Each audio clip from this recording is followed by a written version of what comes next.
नमस्कार दोस्तों, मैं डॉक्टर शिवदयाल पटेल, सहायक प्राध्यापक हिंदी, शासकीय मुकुटधर पांडे महाविद्यालय कटघोरा। आज हम जयशंकर प्रसाद जी द्वारा रचित सुप्रसिद्ध कहानी आकाशदीप का वाचन करेंगे। बंदी क्या है, सोने दो। मुक्त होना चाहते हो? अभी नहीं, निद्रा खुलने पर चुप रहो, फिर अवसर ना मिलेगा। बड़ा शीत है, कहीं से एक कंबल डालकर कोई शीत से मुक्त करता। आंधी की संभावना है, यही एक अवसर है। आज मेरे बंधन शिथिल हैं। तो क्या तुम भी बंदी हो? हाँ, धीरे बोलो। इस नाव पर केवल 10 नाविक और प्रहरी हैं। शस्त्र मिलेगा? मिल जाएगा। पोत से संबद्ध रज्जू काट सकोगे? हाँ। समुद्र में हिलोरें उठने लगी। दोनों बंदी आपस में टकराने लगे। पहले बंदी ने अपने को स्वतंत्र कर लिया, दूसरे का बंधन खोलने का प्रयत्न करने लगा। लहरों के धक्के एक दूसरे को स्पर्श से पुलकित कर रहे थे। मुक्ति की आशा, स्नेह का असंभावित आलिंगन, दोनों ही अंधकार में मुक्त हो गए। दूसरे बंदी ने हर्षातिरेक से उसको गले से लगा लिया। सहसा उस बंदी ने कहा, यह क्या, तुम स्त्री हो? क्या स्त्री होना कोई पाप है? अपने को अलग करते हुए स्त्री ने कहा, शस्त्र कहाँ है? तुम्हारा नाम? चंपा। तारक खचित नील अंबर और समुद्र के अवकाश में पवन उधम मचा रहा था। अंधकार से मिलकर पवन दुष्ट हो रहा था। समुद्र में आंदोलन था। नौका लहरों में विकल थी। स्त्री सतर्कता से लुढ़कने लगी। एक मतवाले नाविक के शरीर से टकराती हुई सावधानी से उसका कृपाण निकालकर फिर लुढ़कते हुए बंदी के समीप पहुंच गई। सहसा पोत से पथ प्रदर्शक ने चिल्लाकर कहा, आंधी। आपत्ति सूचक तुर्य बजने लगा। सब सावधान होने लगे। बंदी युवक उसी तरह पड़ा रहा। किसी ने रस्सी पकड़ी, कोई पाल खोल रहा था, पर युवक बंदी ढुलक कर उस रज्जु के पास पहुंचा जो पोत से संलग्न थी। तारे ढक गए, तरंगें उद्वेलित हुई, समुद्र गरजने लगा। भीषण आंधी पिशाचिनी के समान नाव को अपने हाथों में लेकर कंदुक क्रीड़ा और अट्टहास करने लगी। एक झटके के साथ ही नाव स्वतंत्र थी। उस संकट में भी दोनों बंदी खिलखिलाकर हंस पड़े। आंधी के हाहाकार में उसे कोई न सुन सका। अनंत जल निधि में उषा का मधुर आलोक फूट उठा। सुनहली किरणों और लहरों की कोमल सृष्टि मुस्कुराने लगी। सागर शांत था। नाविकों ने देखा, पोत का पता नहीं, बंदी मुक्त हैं। नायक ने कहा, बुद्धगुप्त, तुमको मुक्त किसने किया? कृपाण दिखाकर बुद्धगुप्त ने कहा, इसने। नायक ने कहा, तो तुम्हें फिर बंदी बनाऊंगा। किसके लिए? पोताध्यक्ष मणिभद्र अतल जल में होगा। नायक, अब इस नौका का स्वामी मैं हूं। तुम? जलदस्यु बुद्धगुप्त? कदापि नहीं, चौंक कर नायक ने कहा और अपना कृपाण टटोलने लगा। चंपा ने इसके पहले उस पर अधिकार कर लिया था। वह क्रोध से उछल पड़ा। तो तुम द्वंद्व युद्ध के लिए प्रस्तुत हो जाओ। जो विजयी होगा वह स्वामी होगा। इतना कहकर बुद्धगुप्त ने कृपाण देने का संकेत किया। चंपा ने कृपाण नायक के हाथ में दे दिया। भीषण घात प्रतिघात आरंभ हुआ। दोनों कुशल, दोनों त्वरित गति वाले थे। बड़ी निपुणता से बुद्धगुप्त ने अपना कृपाण दांतों से पकड़कर अपने दोनों हाथ स्वतंत्र कर लिए। चंपा भय और विस्मय से देखने लगी। नाविक प्रसन्न हो गए, परंतु बुद्धगुप्त ने लाघव से नायक का कृपाण वाला हाथ पकड़ लिया और विकट हुंकार से दूसरा हाथ कटी में डाल उसे गिरा दिया। दूसरे ही क्षण प्रभात की किरणों में बुद्धगुप्त का विजयी कृपाण उसके हाथों में चमक उठा। नायक की कातर आंखें प्राण भिक्षा मांगने लगी।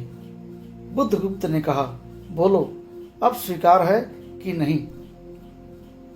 मैं अनुचर हूं, वरुण देव की शपथ, मैं विश्वासघात नहीं करूंगा। बुद्धगुप्त ने उसे छोड़ दिया। चंपा ने युवक जलदस्यु के समीप आकर उसके क्षतों को अपनी स्निग्ध दृष्टि और कोमल करों से वेदना विहीन कर दिया। बुद्धगुप्त के सुगठित शरीर पर रक्त बिंदु विजय तिलक कर रहे थे। विश्राम लेकर बुद्धगुप्त ने पूछा, हम लोग कहाँ होंगे? बाली द्वीप में से बहुत दूर, संभवतः एक नवीन द्वीप के पास, जिसमें अभी हम लोगों का बहुत कम आना जाना होता है। सिंघल के वणिकों का वहाँ प्राधान्य है। कितने दिनों में हम लोग वहाँ पहुँचेंगे? अनुकूल पवन मिलने पर 2 दिन में। तब तक के लिए खाद्य का अभाव न होगा।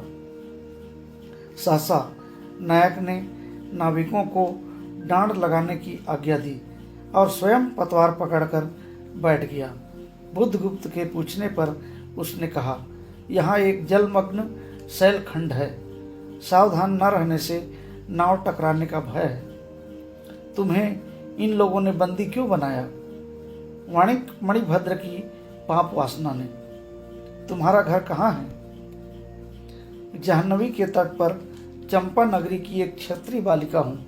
पिता इसी मणिभद्र के यहाँ प्रहरी का काम करते थे। माता का देहावसान हो जाने पर मैं भी पिता के साथ नाव पर ही रहने लगी। 8 बरस से समुद्र ही मेरा घर है। तुम्हारे आक्रमण के समय मेरे पिता ने ही 7 दस्युओं को मारकर जल समाधि ली। 1 मास हुआ मैं इस नील नभ के नीचे नील जल निधि के ऊपर एक भयानक अनंतता में निस्सहाय हूँ, अनाथ हूँ। मणिभद्र ने मुझसे एक दिन घृणित प्रस्ताव किया। मैंने उसे गालियां सुनाई।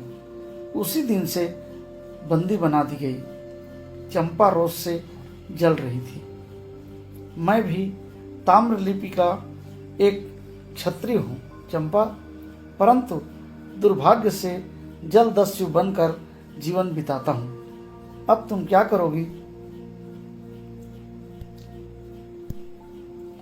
मैं अपने अदृष्ट को अनिर्दिष्ट ही रहने दूंगी, वह जहाँ ले जाए। चंपा की आंखें निस्सीम प्रदेश में निरुद्देश्य थीं। किसी आकांक्षा के लाल डोरे न थे। धवल अपांगों में बालकों के सदृश विश्वास था। हत्या व्यवसायी दस्यु भी उसे देखकर कांप गया। उसके मन में एक संभ्रमपूर्ण श्रद्धा यौवन की पहली लहरों को जगाने लगी। समुद्र वक्ष पर विलंबमयी राग रंजित संध्या थिरकने लगी। चंपा के असंयत कुंतल उसकी पीठ पर बिखरे थे। दुर्दांत दस्यु ने देखा अपनी महिमा में अलौकिक एक तरुण बालिका। वह विस्मय से अपने हृदय को टटोलने लगा। उसे एक नई वस्तु का पता चला, वह थी कोमलता। उसी समय नायक ने कहा, हम लोग द्वीप के पास पहुंच गए। बेला से नाव टकराई। चंपा निर्भीकता से कूद पड़ी। मांझी भी उतरे। बुद्धगुप्त ने कहा, जब इसका कोई नाम नहीं है तो हम लोग इसे चंपा द्वीप कहेंगे। चंपा हंस पड़ी। 5 बरस बाद शरद के धवल नक्षत्र नील गगन में झलमला रहे थे। चंद्र की उज्जवल विजय पर अंतरिक्ष में शरद लक्ष्मी ने आशीर्वाद के फूलों और खीलों को बिखेर दिया। चंपा के एक उच्च सौध पर बैठी हुई तरुणी चंपा दीपक जला रही थी। बड़े यत्न से अभ्रक की मंजूषा में दीप धरकर उसने अपनी सुकुमार उंगलियों से डोरी खींची। वह दीपाधार ऊपर चढ़ने लगा। भोली भोली आंखें उसे ऊपर चढ़ते हर्ष से देख रही थीं। डोरी धीरे धीरे खींची गई। चंपा की कामना थी कि उसका आकाशदीप नक्षत्रों से हिल मिल जाए, किंतु वैसा होना असंभव था। उसने आशा भरी आंखें फिरा लीं। सामने जल राशि का रजत श्रृंगार था। वरुण बालिकाओं के लिए लहरों से हीरे और नीलम की क्रीड़ा शैल मालाएं बन रही थी, और वे मायाविनी छलनाएं अपनी हंसी का कलनाद छोड़कर छिप जाती थीं। दूर दूर से धीवरों का वंशी झनकार उनके संगीत सा मुखरित होता था। चंपा ने देखा कि तरल संकुल जल राशि में उसके कंदील का प्रतिबिंब अस्त व्यस्त था। वह अपनी पूर्णता के लिए सैकड़ों चक्कर काटता था। वह अनमनी होकर उठ खड़ी हुई। किसी को पास न देखकर पुकारा, जया। एक श्यामा युवती सामने आकर खड़ी हुई। वह जंगली थी। नील नभोमंडल से मुख में शुद्ध नक्षत्रों की पंक्ति के समान उसके दांत हंसते ही रहते। वह चंपा को रानी कहती। बुद्धगुप्त की आज्ञा थी। महानाविक कब तक आएंगे? बाहर पूछो तो, चंपा ने कहा। जया चली गई। दुरागत पवन चंपा के अंचल में विश्राम लेना चाहता था। उसके हृदय में गुदगुदी हो रही थी। आज न जाने क्यों वह बेसुध थी। एक दीर्घकाय दृढ़ पुरुष ने उसकी पीठ पर हाथ रख चमत्कृत कर दिया। उसने फिर कर कहा, बुद्धगुप्त, बावली हो क्या? यहाँ बैठी हुई अभी तक दीप जला रही हो? तुम्हें यह काम करना है? क्षीर निधि साई अनंत की प्रसन्नता के लिए क्या दासियों से आकाशदीप जलवाऊं? हंसी आती है। तुम किसको दीप जलाकर पथ दिखलाना चाहती हो? उसको जिसको तुमने भगवान मान लिया है।